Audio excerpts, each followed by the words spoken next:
Hello, my name is Kenneth, and this is Common Hawthorne. Welcome or welcome back. A few days ago, Queen Osset moderated or brought together a panel, quite a large panel, of people to talk about inclusion and diversity in tarot and in Tarot Tube. And I encourage you to go watch that. I'll link below.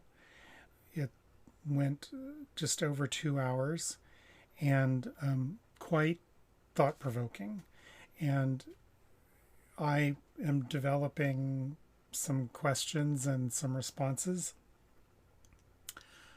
But it made me decide to do something that I've thought about doing for a while now, which is to talk a little bit about the taglines I use on Instagram and in my about description here, which is experienced spiritual practitioner, tarot neophyte, gay man, survivor of the plague years.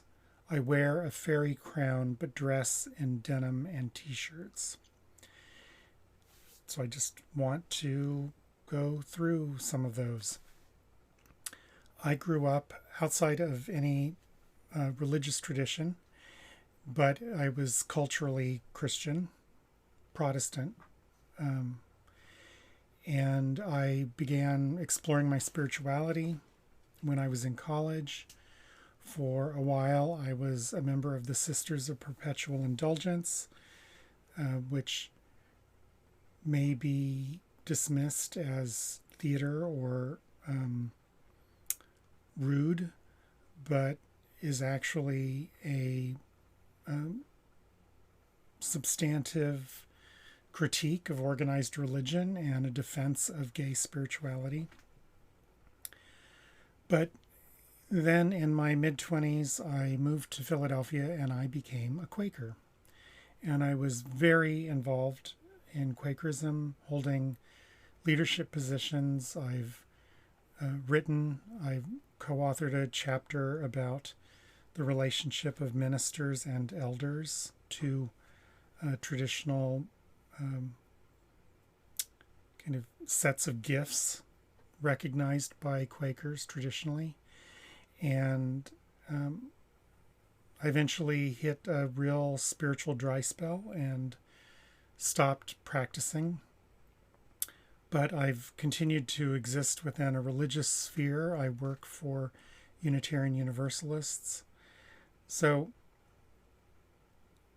I have decades of experience in listening inwardly and outwardly, in meeting people where they are, in counseling them and helping to evoke from them, to elicit from them what their deepest truths are. So even though that is not a tarot background, I feel like that's part of what I bring into my study and practice of tarot, which I began in earnest about a year and a half ago, not quite a year and a half ago. And I'm on again, off again. For a while I was drawing a card every day, and then I was trying 3-card draws, and I have decks out the wazoo, oracle decks, and been studying runes with a study group based in Facebook. So I haven't plunged headlong into tarot, but I've made a substantive commitment to it. And part of what moderates my study of tarot is the same thing that brought me out of active Quakerism, which is a loss of the sense of the divine. And so the idea that the cards could bring me a message from anything besides myself is something that I wrestle with. But there you have, those two things go together. Then I'm a gay man. I'm 61. I came out when I was,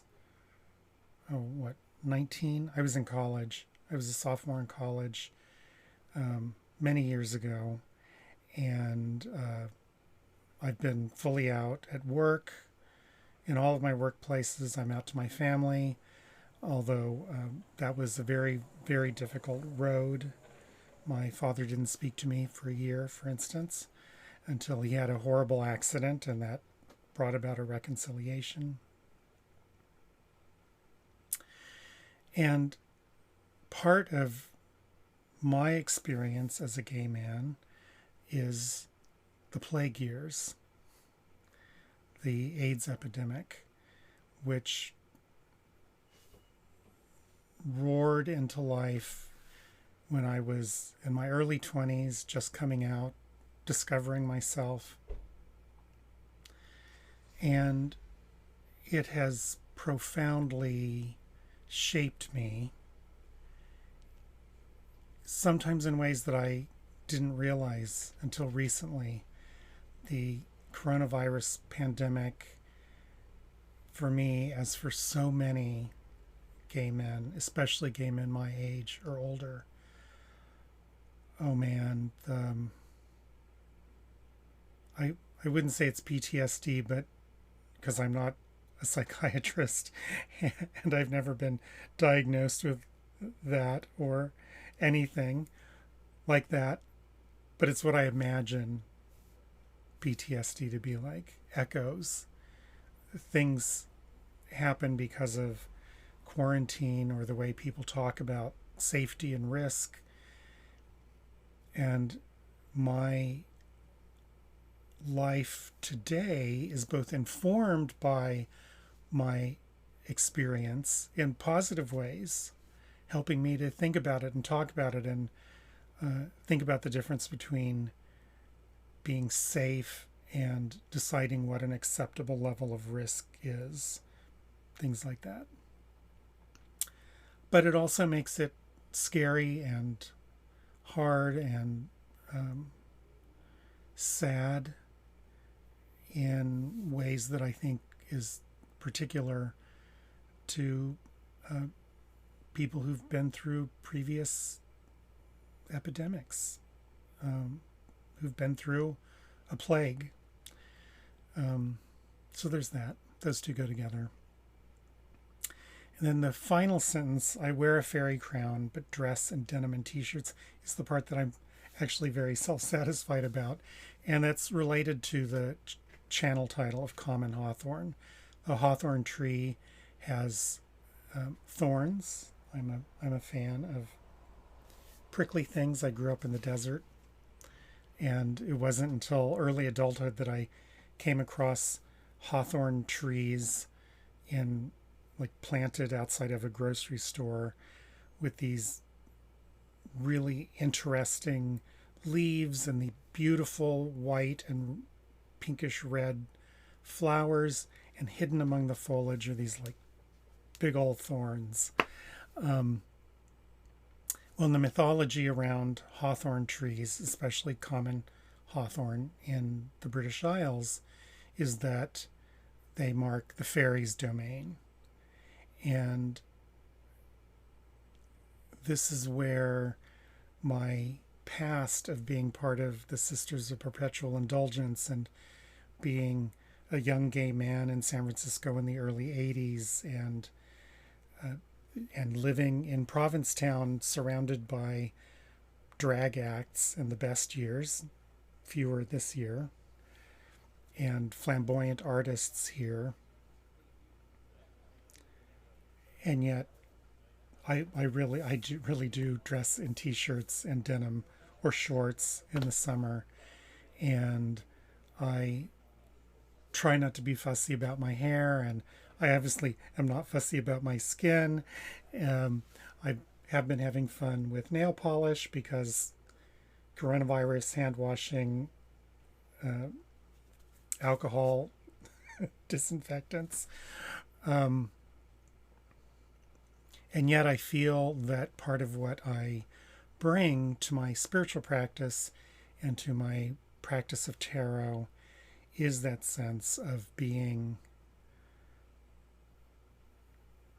aware of, let us say, the fairy realm, and willing to claim a crown there, and yet also pretty solidly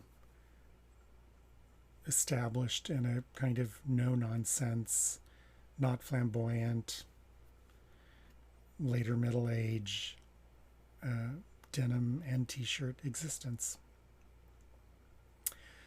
So I don't know how many of you are still watching. I've enjoyed going on a little bit about these things, and I hope that something here has piqued your interest. I welcome your comments below, of course. Once again, my name is Kenneth, and this is Common Hawthorne, and I'm glad you visited.